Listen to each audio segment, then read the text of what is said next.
नमस्कार फ्रेंड, आप सभी का स्वागत है।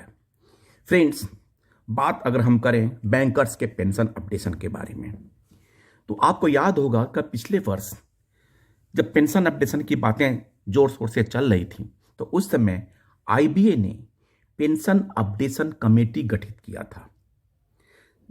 IBA has set up A committee for the two review the pension updation, और इसके जो चेयरमैन थे कमेटी के, वो Shri Mallikarjun Rao, MD and CEO Punjab national bank, और वाइस चेयरमैन थे एमबी राव, जो सेंट्रल बैंक के एमडी एंड सीईओ हैं। और इसके अलावा 3 अदर मेंबर थे। एक राणा आशुतोष कुमार सिंह एसबीआई से, Shri Shantilal Jain ED bank of Baroda से, और श्री देवाशीष मुखर्जी ईडी कैनरा बैंक से। They are the member.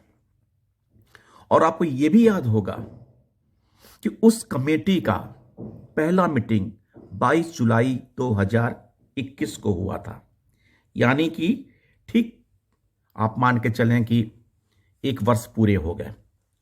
और उसमें उन्होंने वर्कमैन यूनियन और ऑफिसर्स यूनियन दोनों से वर्चुअल मीटिंग की थी और इस बारे में उनके व्यू पॉइंट मांगे थे। लेकिन उस मीटिंग में पेंशन अपडेशन के बारे में कम चर्चा हुआ जितना कि वर्कमैन यूनियन ने रेजिडुअल इश्यूज के बारे में अपने व्यू पॉइंट रखे और ऑफिसर्स यूनियन ने भी इस बारे में ज़्यादा ही ज़्यादा बात की कि रेजिडुअल इश्यूज क्या हैं।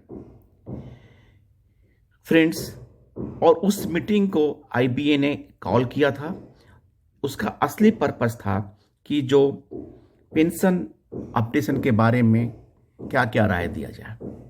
और आपको यह भी याद होगा कि जब Singla case, MC Singla case में सुप्रीम कोर्ट को जो लास्ट सुनवाई हियरिंग 20 जनवरी 22 को हुआ था, तब कोर्ट ने यह कहा था कि आईबीए ने जो कमेटी गठित की है पेंशन अपडेशन की, उस पे उसकी फाइनल रिपोर्ट अथवा इंटरिम रिपोर्ट कोर्ट में सबमिट किया जाए। ये भाग्य दुर्भाग्यवश कहिए कि उस कोर्ट केस का हियरिंग ही टाइम से नहीं हो पाया। अब जो जनवरी 23 में उसका डेट रखा गया है। लेकिन उस कमेटी को गठित होने, सेटअप होने के बाद कमेटी ने क्या क्या डेवलपमेंट हुआ, इस बारे में कभी यूबीयू के लीडर्स, एआईबीए के लीडर्स, वर्कमैन या ऑफिसर्स दोनों ने कभी इस बारे में चर्चा नहीं की आईबीए से कि जो कमेटी पेंशन अपडेशन के लिए आपने कॉन्स्टिट्यूट किया था, सेटअप किया था, बनाया था, उसमें जबकि मल्लिकार्जुन साहब जब रिटायर हो गए तो Shri MB Rao, central bank के चेयरमैन जो हैं, वो उसके चेयरमैन बनाए गए। और उस बारे में क्या डेवलपमेंट हुआ, कमेटी ने कोई सुझाव दिए, कमेटी ने कोई रिपोर्ट दिया, कमेटी ने कोई स्टैंड पॉइंट यूनियन से मांगा। जब बंदिश साहब यूबीयू को पत्र लिखते हैं तो लिखते हैं रेजिडुअल इश्यूज के बारे में बात करनी है, और रेजिडुअल इशू में कई पॉइंट आते हैं जो जब ये मीटिंग करते हैं तो कार्डियल एटमॉस्फेयर में मीटिंग करते हैं और मीटिंग वहीं खत्म हो जाती है, उसका रिजल्ट कुछ नहीं होता। लेकिन कभी इन्होंने पूछा कि जो आईबीए कमेटी गठित की गई थी, जिसका मुख्य मुद्दा था, ये गठित इसलिए की गई कि आपको याद होगा कि पार्लियामेंट में कई बार क्वेश्चन उठे थे और उसमें कहे गए थे कि अगर आईबीए प्रपोजल भेजती है तो गवर्नमेंट उस पर विचार कर सकती है। अब बात यहीं रुक जाती है कि आईबीए की तरफ से कोई प्रपोजल जाता ही नहीं है, मिनिस्ट्री ऑफ फाइनेंस इसके बारे में कुछ पूछता नहीं है, और हमारे यूनियन लीडर्स, और इस बारे में मैं कहूंगा कि हमारे जो रिटायरी एसोसिएशन भी हैं, उन्होंने इस बारे में कुछ नहीं पूछे, बल्कि ज़्यादा जोर राज्यसभा के एश्योरेंस कमेटी मीटिंग के बारे में थी। उनका भी रिपोर्ट आ गया, रिपोर्ट सबमिट हो गया, रिपोर्ट ठंडे बस्ते में चला गया, काम खत्म।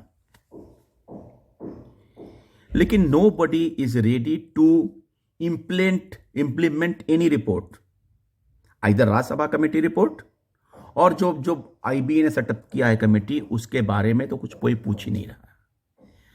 मेरा यूबीयू के लीडर से यही कहना है कि कम से कम पता करें, क्योंकि अभी जनवरी में एमसी सिंगला केस होगी, उसके पहले ही आईबीए ने अपना एफिडेविट सबमिट कर दिया है।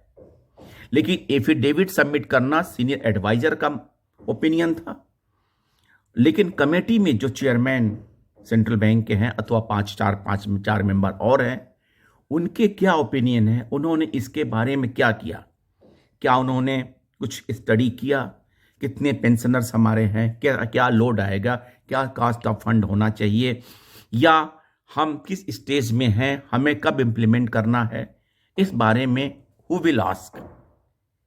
UBO leader will ask.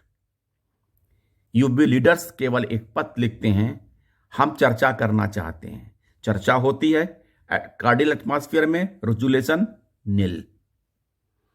हमारा इन सभी यूबीओ लीडर्स से ये गुजारिश है, रिक्वेस्ट है कि कम से कम पता तो करें कि आईबीए जो कमेटी गठित की थी उसका क्या असर हुआ, कमेटी है भी कि डिसॉल्व हो गया, अगर है तो क्या डेवलपमेंट है, क्या ओपिनियन है, क्या व्यूज पॉइंट है, और हम पेंशनर क्या उम्मीद रखें।